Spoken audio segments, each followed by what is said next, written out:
If you're looking for best practices for your bank or credit union, join us while we talk all things sales, marketing, and strategy for financial institutions.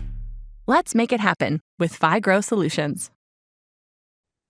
Hi there, I'm Meredith Olmstead, CEO and founder of FiGrow Solutions, and I am here with Kristin Mock. Kristin is one of our senior inbound marketing strategists. Say hi, Kristin. Hello. So Kristin and I were just kind of looking over some of the podcast topics that we have brainstormed over the years that we wanted to talk about. And one of them that jumped out at us today was hidden gems of functionality or things that you can do with HubSpot.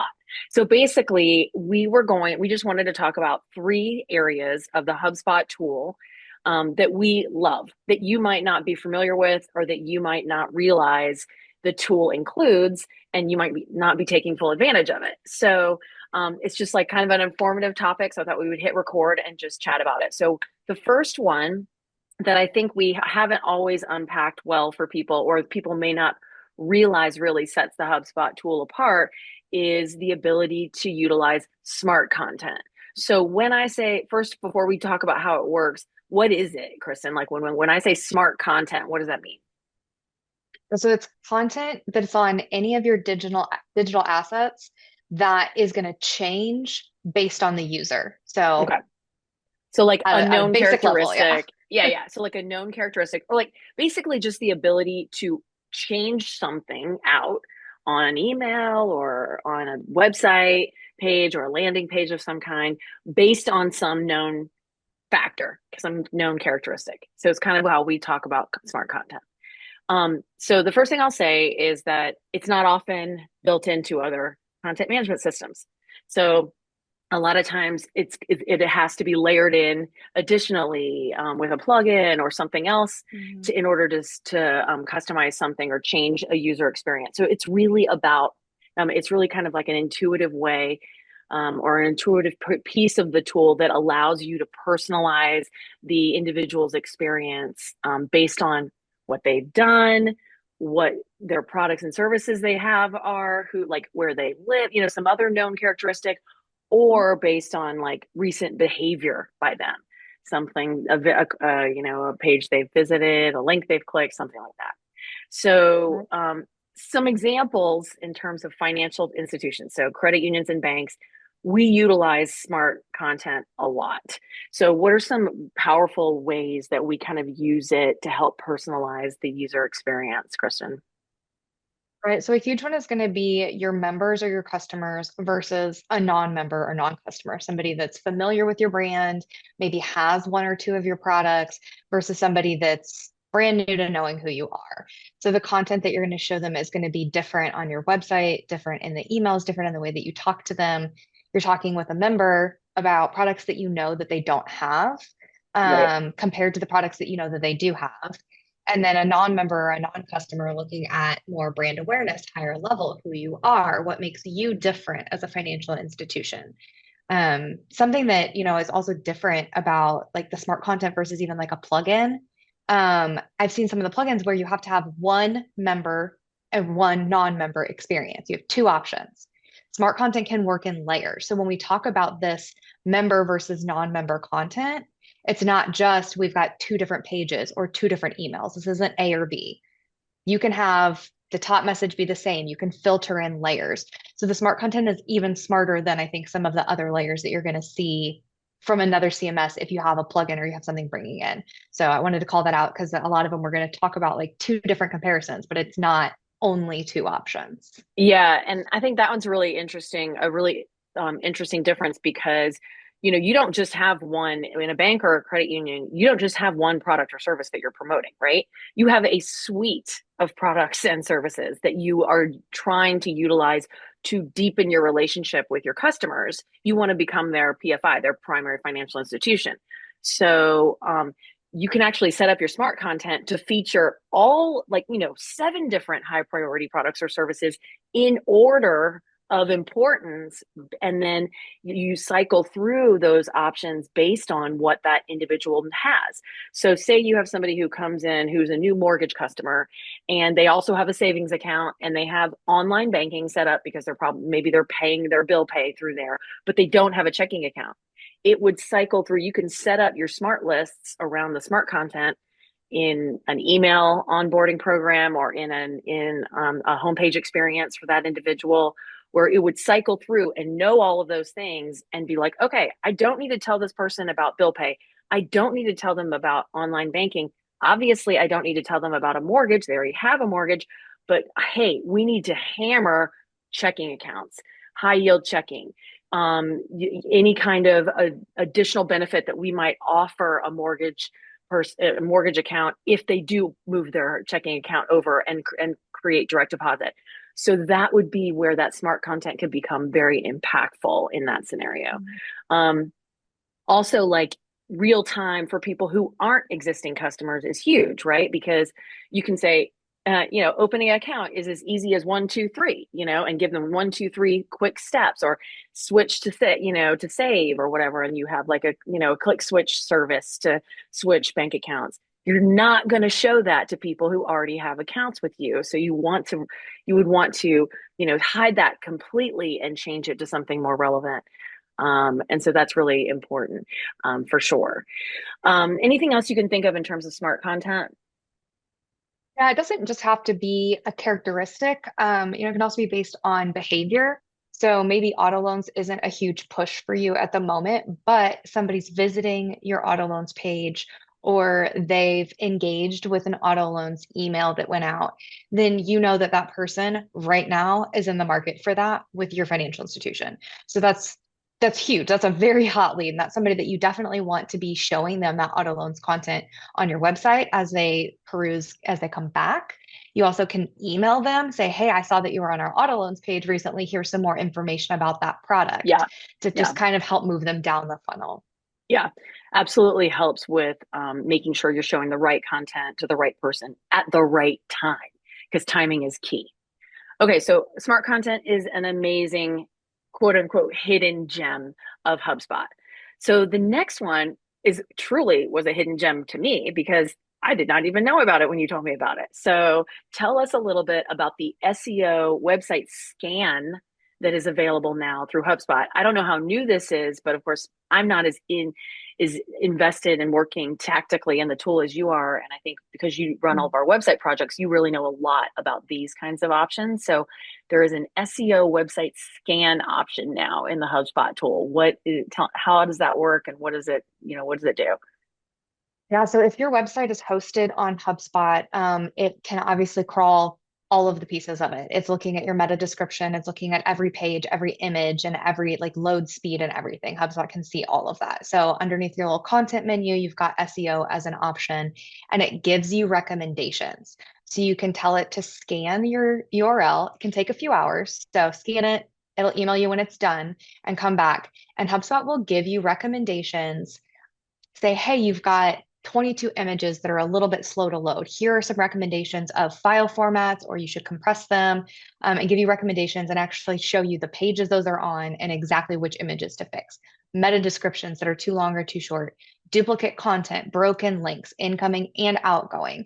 And it'll organize all your recommendations into the level of technical difficulty to fix those issues, the SEO impact that fixing those issues will have on your website, the level of expertise needed. It'll say, a high level marketer, a beginning marketer, a developer is probably going to be needed.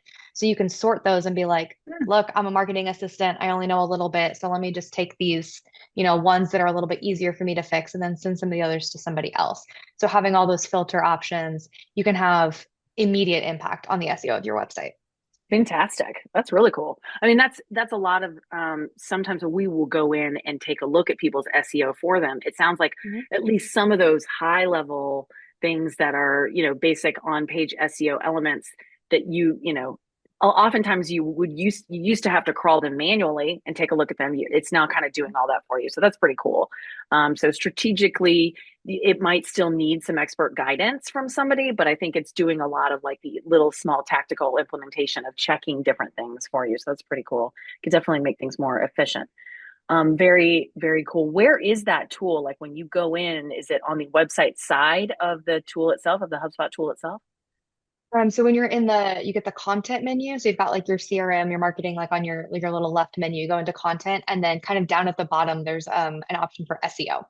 And so Gotcha. underneath that, you're going to get recommendations, analyze, you kind of analyze your organic search performance, and then topics is that other tab. And that's kind of where you get those Nice. inbound marketing clusters. Yeah. Okay, cool. Last thing we talked about is kind of a combo support plus academy. And it's basically where, okay, personally, first off, one of the main reasons that we were drawn and stayed with HubSpot for as long as we have is because of the support, because the technical support is far and away better than any other automation, email, or content management system that we've ever, utilized. You can get live people, you can email support and get quick responses. Oftentimes there's live chat with tech, and there's even a phone number, which is actually answered by a live person, typically someone who is like at the HubSpot headquarters in Boston or working remotely for them. So it's usually somebody who's in your same time zone or similar time zone and is kind of live and can answer questions for you. Really somewhat unheard of in this day and age when it comes to tech support. Now, obviously, they're doing a lot more nowadays with AI and with, live chat or with chat bots and trying to kind of surface answers for you before you call them or engage an actual human. But the support for HubSpot is second to none. So we often tell clients, hey, you can treat us like your HubSpot support, right? Like you can come to us, you can send us an email and ask us a question if you can't figure something out. And we're going to do a ton of training with you, of course. With all of our clients, we do tons of training. But oftentimes you can figure out the answer to your question faster than we're going to be able to answer it for you. So that's something that I think a lot of people don't realize, that they can actually self-help very quickly, often through the HubSpot tool. Anything you want to add into the support side of things? No, I mean, HubSpot support's really great. And, even if they have to switch you to an email, they're pretty responsive and keep you updated regularly on like the process of your ticket if it's a longer, bigger problem. So Yeah. definitely one of the better customer support experiences that I've had. Yeah, and we tend to, like, when we come up against something where we find an area of functionality that isn't working the way that we expected or the way that it used to or the way that we want it to, a lot of times people will just be like, oh, well, and they just kind of throw up their hands and move on. We tend to push through that a little bit because of the quality of HubSpot support and say, you know what, actually, let's open a ticket on that. Let's dig a little deeper. Let's see if there is a different way or if this functionality has moved somewhere that we didn't realize it had been relocated to. So with really complicated tools, they are constantly getting updates and changes. And if you just kind of sit back and let things, change and disappear without staying up on it, you can really lose functionality. But with HubSpot support, they tend to kind of help you stay on top of those changes and Yeah. updates. Well, and that community too, there's the HubSpot community. You can suggest, say, hey, I expect this functionality to work this way, and it doesn't seem to. And you can put that out there in the HubSpot community, and people can see that. Other HubSpot users will see that and upvote that. And you can actually help HubSpot see what kinds of changes they should make. So it's not even Yeah. just like, I don't know how to do this or something's broken. Sometimes it's, I would like this feature or this should work a certain way. And you can really kind of help move the needle in the right direction for you. Yeah. And the knowledge base on HubSpot is so robust nowadays because it's been added to and developed for so many years that you can actually, oftentimes, you don't even need to search in the HubSpot tool. You can oftentimes pull up another tab, ask your question in Google, and it will surface the actual knowledge base article that exactly answers your question. So it's so incredibly useful in that sense. They've done a very nice job building out their knowledge base of support over the years. But the Academy is separate from HubSpot support, but also something that is really, really robust, and you can really like tap into as a junior marketer, as somebody who is learning something new, as when you're bringing on new team members or onboarding a new staff member at your institution. So what do we mean by HubSpot Academy, Kristin? The HubSpot Academy is free learning tools. I don't even want to say for marketers. It can be for developers, can be for your executive teams. So it can teach you both how to use the HubSpot tool at a basic level, at an advanced level. It can teach you marketing strategy, higher level things, and you can get free certifications. So if you are switching roles, or you're training someone new, or you're looking for a new position, the HubSpot Academy can get you a lot of training to refresh on things that maybe you haven't done ever, you haven't done recently. Marketing's always changing, so just things that have updated since the last time you did something. And you can actually create playlists too. So we do this with, as we help onboard new clients onto the tool, we've got some pre-built playlists, and we say, hey, these are the first 5 things you should learn how to do in the tool at whichever level or subscription level you're going to be on. And I can assign that and then track your progress to make sure that you're watching those things. Not that I'm, going to babysit you, but just to make sure that you're learning, that you're progressing. Sure. And if you do it quickly, I can immediately assign you newer things and be like, great, you're going through this really quickly. Here's 2 more things that you can hop into. So that can be really great for training new marketers or new team members. And honestly, the opposite of that is true too, because some people really work well in that kind of scenario, like those self-paced short little videos to learn how to do things. And some people don't work well in that training kind of scenario.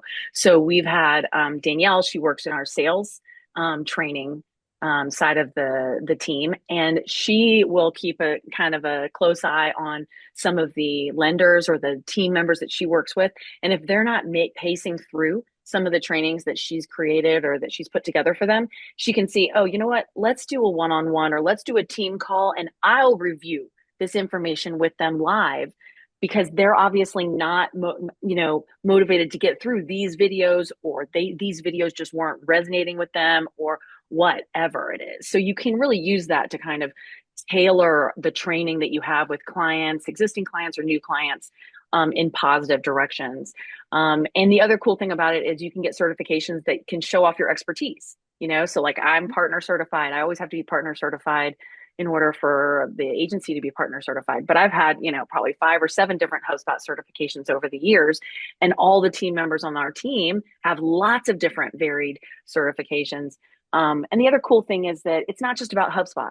So like when we were talking about this, I opened up the HubSpot Academy, and the 3 different areas of playlists that they were featuring is digital advertising learning path, content marketing learning path, and marketing foundations. So I'm sure, my guess is that the digital advertising and the marketing foundations, they might touch on the HubSpot tool a little bit, but probably not all that much. But they really are talking about lots of different things that are related to those areas of marketing, which, can be very useful to junior marketers or people who are just coming into the inbound environment. So cool. Awesome. Well, thank you so much. This has been a great topic. So again, hidden gems, smart content, your SEO, built-in SEO website scans, and your HubSpot support, and the HubSpot Academy. Awesome areas of the tool that hopefully you all are taking full advantage of. If you want to learn more about HubSpot for banks and credit unions, please visit us at figrow.com. We have lots of other podcasts, blogs, case studies, all kinds of good information there. But otherwise, let's just get out there and make it happen.